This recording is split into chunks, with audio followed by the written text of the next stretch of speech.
All right, so in the last video, we learned about the while loop. And the while loop um, runs while some condition is true. And it's pretty useful, but an even more useful loop, in my opinion, in Python is what's called the for loop. And the for loop is a little different because the while loop has either it tests some condition like a value, and when that value is reached or exceeded or whatever, it stops running. And that's great. Um, and sometimes it can be a set number of times, like when we did the while x is less than 10 and x started at 0 and it went up, we knew it would run 10 times. Um, and that can be useful. But the for loop is kind of nice because the for loop can loop through a piece of data that has multiple values, and it knows to keep going until there's no more data left to go through. And let me demonstrate what it's like, and then I'll talk about the structure of the loop. So if I say for x in range 1 to 10,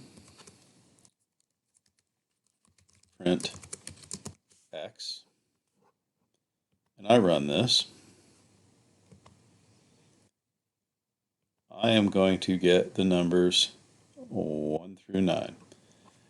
That is because range is a function that generates a range of numbers, and they go from the bottom number to one less than the top number. So if I had said range 1 to 100, and I were to run that, it's going to print out the numbers from 1 to 99. And the nice thing about this is that this for loop runs until there's nothing left to do here. And I'm going to show you another range example. You can do ranges, and this is really more about this next little piece is more about the range function than it is about the for loop. But range is kind of useful because you can go in steps. So if I add a third argument here, if I say range 102, that means go in steps of 2. I'm going to do it in steps of 7. So if I run this now, it's going to do all the numbers from 1 to 100 in steps of 7. So it starts at 1, goes up 7 to 8, goes up 7 more to 15, 7 more to 22, and so on. So what the for loop does is it loops through whatever's over on this side of the word in, and whatever's on this side of the word in is the variable that represents the individual items in this. And I know that probably sounded confusing, so let me use a different example. So a little while ago we learned about lists. And so if I were to create a list called my list, and I were to put in that list a bunch of different values, I'm going to put in some strings, I'm going to put in some numbers,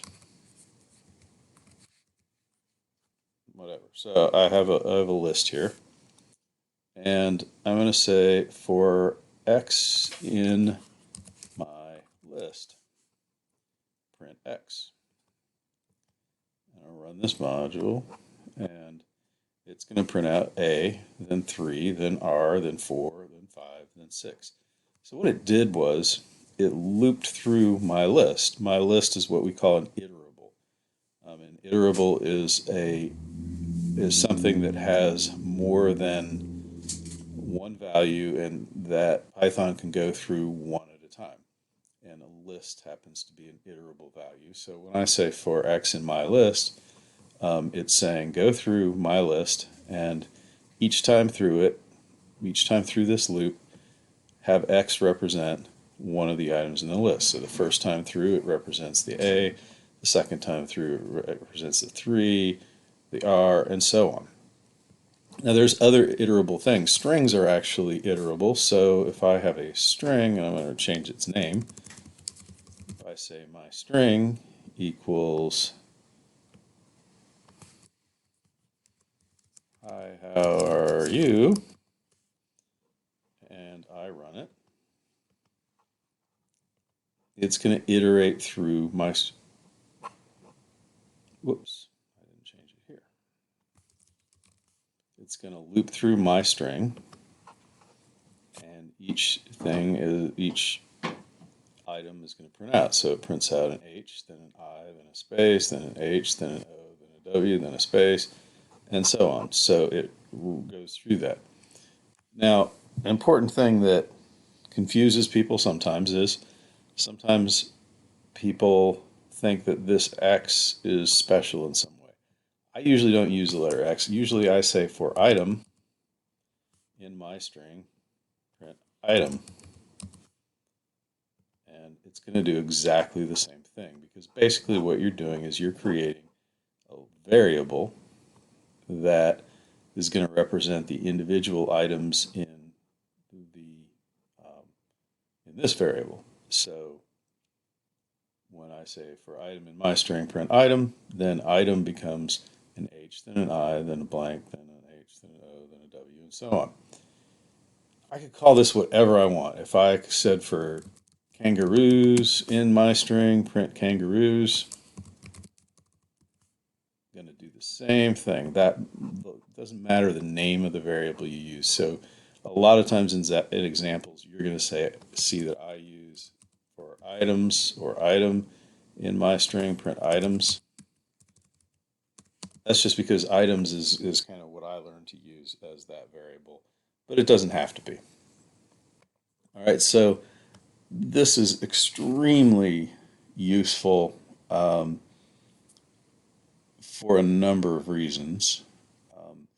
In most languages, if you want to loop through a variable like that, it's a little more complicated. You have to see how many items are in that list, and then you have to use essentially what's like a while loop to loop through that number of items.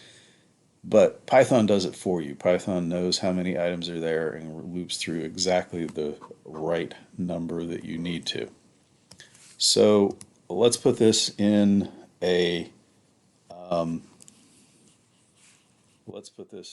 let's write a little script with it just to show you how it can be used. Um, let's say that um,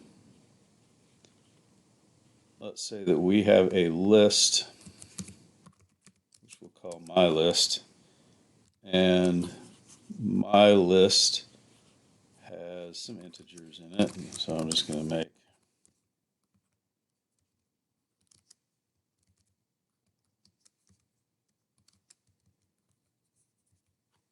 so I have this list of random integers, right? And let's say that this list was automatically generated, not just that I typed it in randomly here. Let's say this list was automatically generated, and it's part of a game. And in this game, if you have the score of 77, you win. So I could say for items in my list, if items equals 77, oops, two equal signs, remember when we're comparing. If items, so I'm embedding an if statement inside of a for loop. If items equal 77, print you win, but there's a lot that don't win. We'll say else, print you didn't win. Okay, so watch what happens when I run through this. Well, hopefully you can guess what happens when I run through this. I'm going to get a whole lot of you didn't wins, but then when it hits that 77, it's going to print out you win, and then you didn't win again. So it's checking every number on that list. It says Okay, the first one is 1. Does 1 equal 77? Nope, so you didn't win. Does 5 equal 77? Nope, you didn't win. Does 6, and so on. And it keeps going through this list. And we don't have to know how long the list is, because Python is just going to go through that list as many times as is necessary until the list ends. I'm going to throw in one last thing here, that's just kind of useful, it's kind of helpful.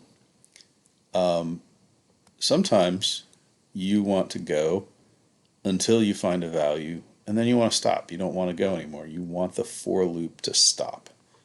And there is actually a way to do that. So I could say, if the item equals 77, print you win, and